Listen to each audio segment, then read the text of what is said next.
Kia ora koutou, ko Angela Caves tōku ingoa, no mai, haere mai. Welcome to the Bay of Plenty Business Growth and Support Virtual Conference. My name is Angela Caves and I'm the Partnership and Events Lead with Digital Boost. It's my pleasure to be hosting you this afternoon. A warm welcome to our audience who are joining us currently live in the webinar, and a warm welcome to anybody who is going to be viewing from a live stream on either Facebook, LinkedIn or YouTube this afternoon. We're going to be sharing the breadth of support available to the business community of the Bay of Plenty throughout this conference. So please do join as many sessions as you find relevant to your business. On the webinar with me this afternoon is my co-host, Tina Gerard from connected.govt. I'm going to hand over to Tina, who's going to share with us some quick webinar housekeeping and then introduce our guest speaker. So thank you so much, Tina. Nice to have you here. Kia ora.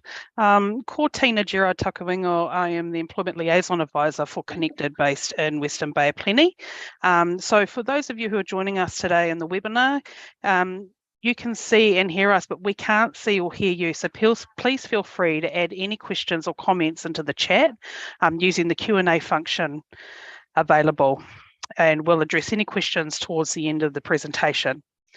Our sessions are being recorded and uploaded to YouTube playlist on a Digital Boost channel for post-event viewing. All registered attendees will be provided a link to for this via email. So it is now my pleasure to introduce Vinod from Employ NZ. Thanks, Angela. Can you see me okay, and is the volume all right? Yes, absolutely. Great to have you with us, Vinod. Cool. So firstly, thank you, Angela and Tina, for Digital Boost and Connected for the opportunity. I'll just check the sharing of the slides.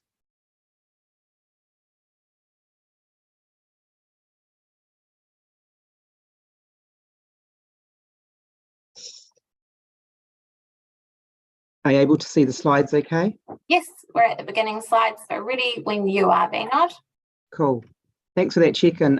So kia ora koutou audience, thank you very much for sparing some time today to hear this presentation from Employment New Zealand. We know it's very challenging times for the community, and we're here to support you.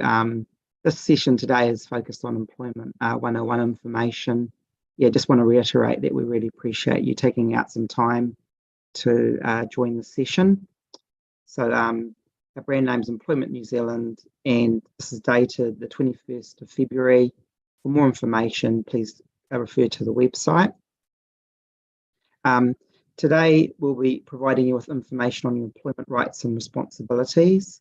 And myself my name is Vinod Daya. I'm a Senior Engagement Advisor in the Information and Education team at MB. These are the topics that we'll run through. Just a little introduction to Employment New Zealand, your rights and responsibilities, tools and resources, information and support.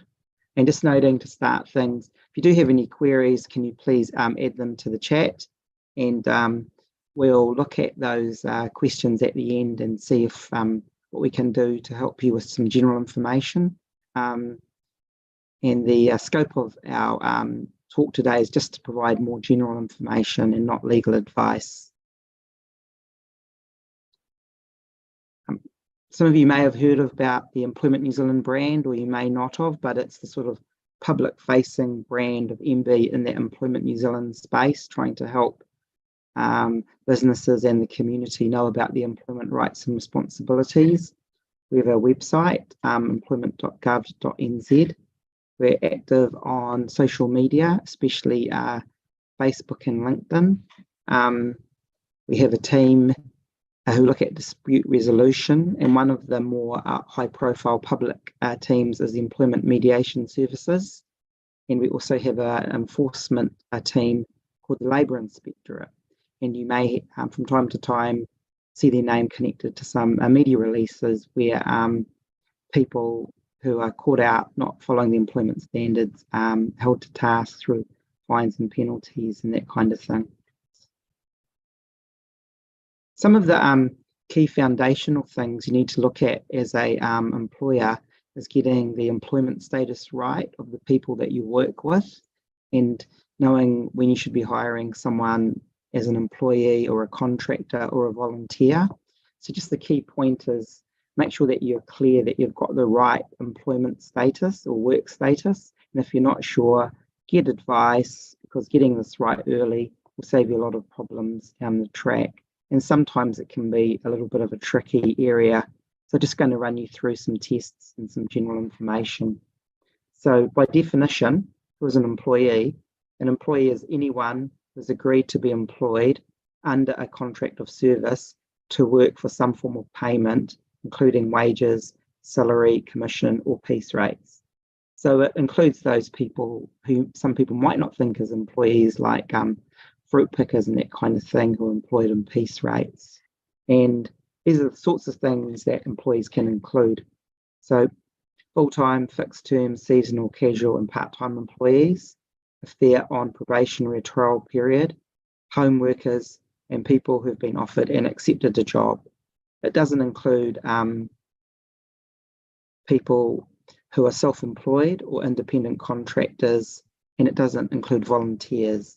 Volunteers means that the person should not receive a reward for working. Sometimes, though, it can be a little bit tricky, and that's when you should reach out to get some help. So we're going to run you through an example that might help illustrate some of those key tests. So deciding between employee versus contractor. Use these legal tests and imagine that we have a business and we're about to hire a gardener. So the intention test. Is the aim for the worker to be an employee or self-employed? A contract for services rather than an employment agreement implies a contractor. Control versus independence. Will they be supervised? More control over their work hours and methods implies an employee. Integration. Will they be part and parcel of the organisation? No, then that implies a contractor. And the fundamental economic test is, what is the total situation? For example, if they work for many businesses for fees, that implies a contractor.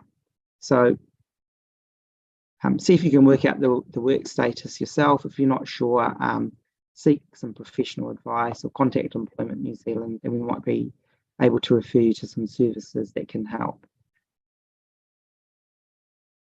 Another key piece of foundational information is having appropriate employment agreements in place. All employees, when they're offered a job, must be offered a draft employment agreement, should be signed before they start the job, and also when they're in work, it should be kept up to date. So key point is all employees must be given a written employment agreement. There's a number of things that it must include, so I'll just run you through them. The names of the employee and employer, the job description, or something that describes the duty, so what the person will do, their place of work. So that's getting more interesting now because there's more hybrid work, like maybe in the office or at home. The hours of work, the wages, salary, or what the remuneration will be. Time and a half, so anyone who works on a public holiday is always entitled to time and a half. Employee protection provision, which means if you're in certain industries, you get extra protections, and also the process to resolve employment problems. The section about key employee rights is also called minimum employment standards or legislative obligations. It's the absolute floor, the minimum that all employees have, and you have an obligation as an employer to provide these. These apply whether you've written them in the employment agreement or not, and they can't be contracted out of. So we've just picked several of them to illustrate, but there are some more. And there's more information on the website, and we'll come back to that later about a link to the information. So the first is the minimum wage. This is currently $21.20 per hour for adults, and it's increasing to $22.70 per hour from the 1st of April 2023. The training rate and the starting out rate will also increase, and it's always 80% of the adult minimum rate. That's a gross rate. It's before deductions and tax, so it won't be what you get in the hand. Public holidays, people are currently entitled to 12 public holidays per year, and it was recently increased with the Matariki public holiday.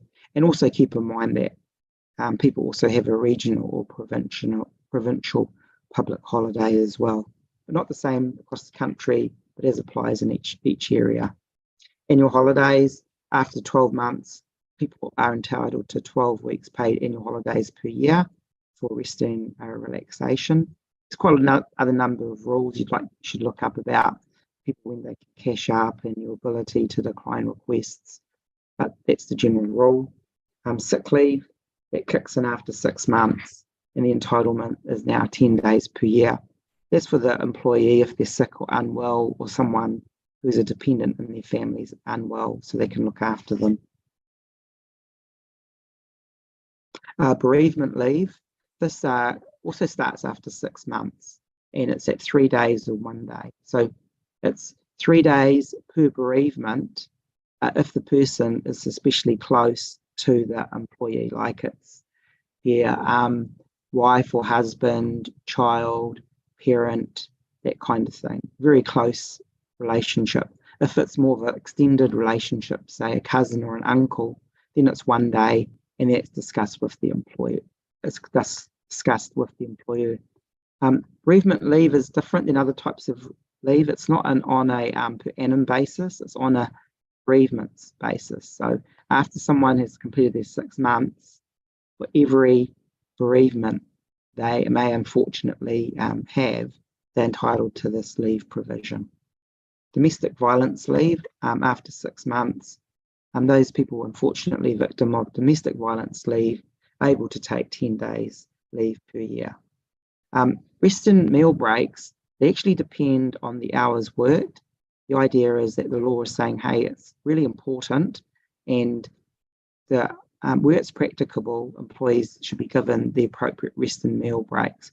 When the parties can't work something out, they should refer to the law, the schedule, as guidance. And it's as what is practical. So a typical situation would be that the employee, say, works an 8-hour shift, they'd be entitled to rest breaks, which are paid, say 10 minutes for morning tea and afternoon tea. It allows them to get some refreshments, have a rest, or do personal things that they might want to. And also a meal break, say 30 minutes would be typical. That 30 minutes would not be paid, but that allows the person obviously to have some lunch and do any personal things that they're entitled to.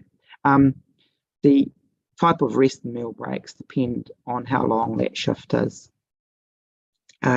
Unions, so all employees have a right to join a union or not. It is their decision, and they shouldn't be unduly influenced either way. Dismissal and redundancy, this is when people lose their jobs. Employers must follow a fair and proper process. Here's some overriding employment responsibilities, just to note. So really noted the point about the employees must be provided with a written employment agreement. It's one of those things to get sorted up front, because it will help you have a more successful and productive business, better employment relationships, to make it clear what those rights and responsibilities are. The employer has to provide a safe workplace. So here in the slide we talk about health and safety, free from discrimination, bullying and harassment. It also means that the workers are given the appropriate PPE, the employer pays for it, the right supervision and training.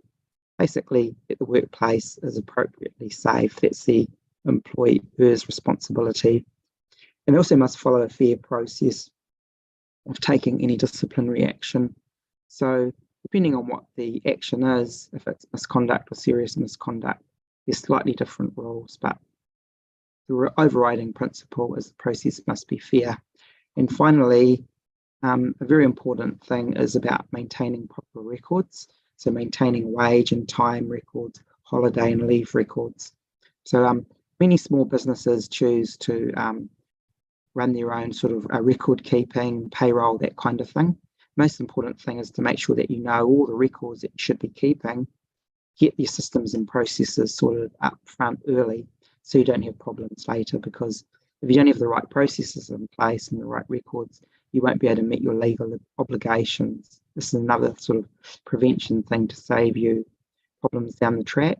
And the amount of records that you might have to keep might be more than you sort of naturally think. So do check out the website just to see exactly what you need to keep. And you just go to our website and enter the word record keeping. We've got a key, another aspect of work we have is about migrant exploitation. The government has a large piece of work running on the temporary migrant worker exploitation program. Just to sum up one few key points is that there's a new visa that's been provided to support migrants for up to 6 months to help them report migrant exploitation. It's called the Migrant Exploitation Work Visa. There's a form to register complaints. There's a special number. There's also the definition of what migrant exploitation is. So to find out more information, Employment New Zealand website, keyword migrant exploitation. Fair pay agreements is also a recent, it's a legal development which is very significant and substantial for the New Zealand employment scene. So the Fair Pay Agreements Act is passed, and applications to initiate bargaining can be made by eligible unions since the 1st of December 2022. And there are a number of those that are currently being assessed by MBIE, and you can find out more information about them on the website. As for a definition of the system, the FPA system brings together unions and employer associations within an industry or occupation to bargain for minimum employment terms for all covered employees in their industry or occupation. So if your employees are in that industry or occupation, you'll need to be aware that the relevant fair pay agreement applies. To get more information on that, just go to our website and enter the keyword fair pay agreements. You'll see a dashboard there as well, which has the latest the fair pay agreements being assessed for application. At the moment, none have actually been approved, but there's 4 that are being considered. That's a web page that will have all the information that you need on that topic. Resolving employment problems. Under employment law, there's an assumption that the employee and the employer should try and resolve the problem themselves and make their best practical efforts. So we have a web page which talks about steps to resolve and also following the agreed process. So you can look to that for more guidance. There's actually a number of pathways. So if you've looked at that information and you're still not sure what the right process should be, just contact Employment New Zealand and we can help you with some guidance. I'll give you those contact details at the end of the presentation. One of the services we do have is called Early Resolution. It's a free phone-based service to resolve employment matters early, quickly, and informally. And you can visit Early Resolution for more information. It's when you feel an issue could be resolved promptly by you and the employee with little help from an independent resolution facilitator. Sometimes MBIE can listen to both parties and work out something for a quick and informal resolution of the problem. So it's a recently launched service and it's been very successful. Employment mediation services. I mentioned that to you before. This is one of the major services that we provide for the employment system. Best thing to note is that mediation is a voluntary process.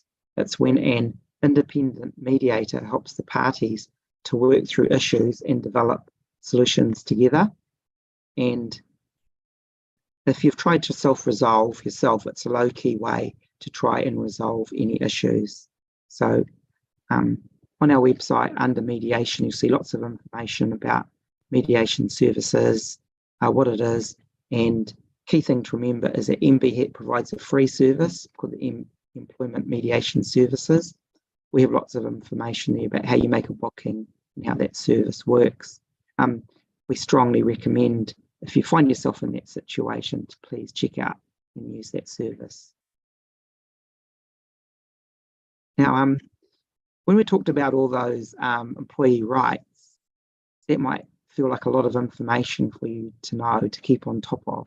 So the good thing for you as an employer is we've got lots of tools and resources to help you and try and make it easy for you. So our website, you can see here we post things like news items. It has something over 6 million visits a year. You can follow us on Facebook or LinkedIn. We have over 200,000 social media followers. Encourage you to sign up for our newsletter, which you can access through the homepage. It is about more than 175,000 followers. And we have an employment agreement builder.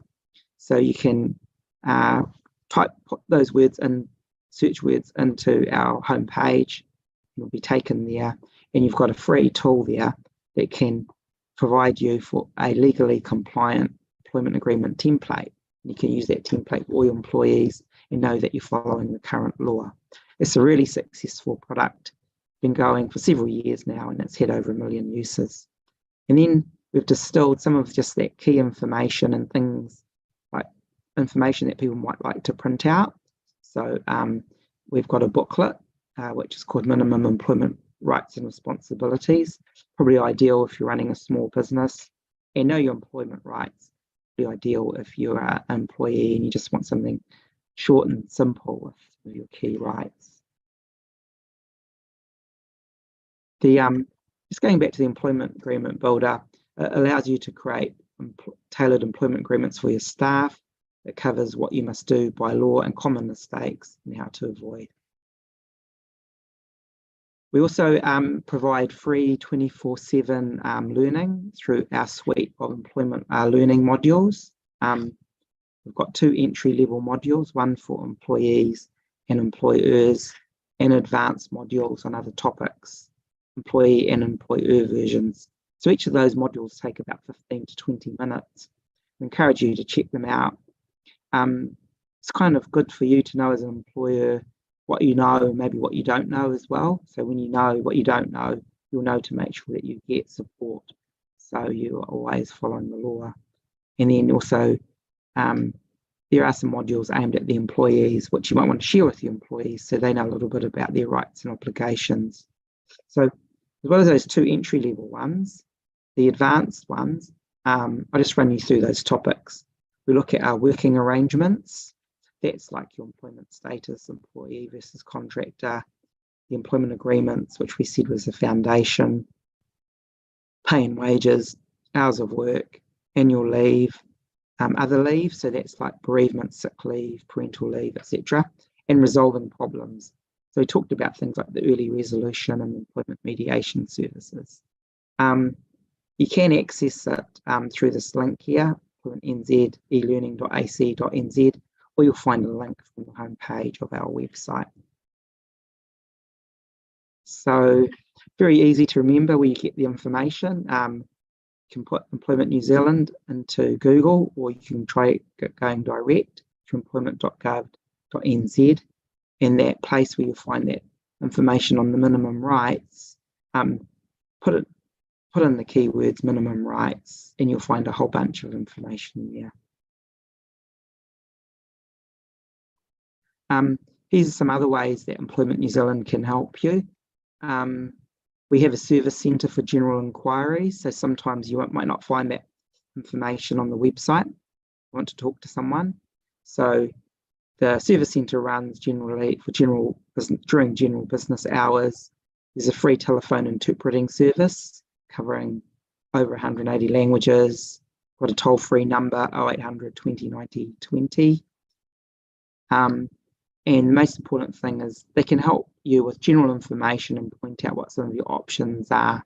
Their role isn't to provide legal advice, but they are there to help you if you can't find the information on the website. Finally, happy to look at some general questions. Bernard, I've got a question. Mm-hmm. With the modules that you've spoken about, with the suite of is it learning modules you were talking about just there? How long would it take to go through sort of each one of those modules? It depends really. We say like 15 to 20 minutes. Could range from 15 to 30 minutes depending on the individual. The good thing about them is that most of them, the advanced modules, have a fact sheet, so you can download that and print that off. And if you don't have the time to complete the whole module, you can refer to that. And at the beginning of each module, it has a little menu about all the topics that you'll cover. So you could skip to the piece that you want, that's interesting to you. It just helps break down the information into smaller chunks and interactive learning. Thanks, Bernard. I also have a question. Just wondering if employment.gov have any information on how to support businesses during the tough times that we're experiencing at the moment with floods and cyclones and other disasters that we've had over the years. Cool. Thanks for asking that, Angela. At the moment, the information that MB's releasing is we've got a web page on it's noted on the homepage of our website called Employment During and After Disasters. I think I shared with you the link. If you could post that, that would be the link which we would encourage people to go to for the latest information. And what tends to happen is that as information becomes publicly available, it's posted on the website. So if you want to keep in touch with latest information, please visit the website and also sign up to our newsletter, because we provide updates through that way. There's a little link at the bottom if you go to our homepage, there's a little link at the bottom of the homepage which says subscribe to the newsletter. Thanks, Bernard. I have dropped in that link there for our audience to please, feel free to copy out throughout your presentation. As you've mentioned some of the pages, Bernard, I have dropped in the appropriate links. So to our audience, please feel free to copy those out. If you are watching via a live stream and you would like those links, the easiest way to get them is to jump on employment.gov.nz. It's a very easy to use and succinct website, and has a really comprehensive information on there. So I do encourage you all to have a wee look at employment.gov website. I will also just add in a email address. So if you've got any specific issues that you would like to run by the employment.gov team around your business and employing staff, please use the email address that I've just dropped in the chat there, which is employment.i&e@mb.gov.nz. So use that email address to get in touch with the team, and they will be able to talk to you about your specific circumstances. Is there anything else you'd like to add there, Vina? Because I'm happy to wrap us up. I really appreciate you joining us this afternoon. I just wanted to say a huge thank you to our attendees for coming, for Digital Boost and Connected. We know it's really challenging times at the moment, but we are here to support with the information that we have. So please, make use of it. And the team is here to support you. That's awesome. Thank you, Vinod. Thanks again for joining us. Vinod we've done this conference over a number of regions of New Zealand, and Vinod has joined me along the way. So it's been a pleasure to host you again this afternoon, and thanks for joining us. I would like to thank Tina as well and the team at Connected. And on screen here, you will see the details of all the Connected sites available to you in the Bay of Plenty region. So feel free to drop into any of those sites if you want to be pointed in the right direction of the next steps for you and your business. And Digital Boost will be presenting later in the conference on day 3, so please join us to hear about how we are supporting a small business community of New Zealand with our learning platform. That does bring our session to a close, so thank you so much for joining us. Up at 1:45 we do have business.gov joining us, so feel free to register and jump into that session. Te Puna Kōkiri at 2:30 and New Zealand Trade and Enterprise this afternoon, rounding out day 1 at 3:15. So happy to have you and host you in those sessions. Other than that, thanks again for joining us, and it's been a pleasure to host you this afternoon. Have a wonderful day, everybody. Kia ora. Kia ora, everyone. Thank you.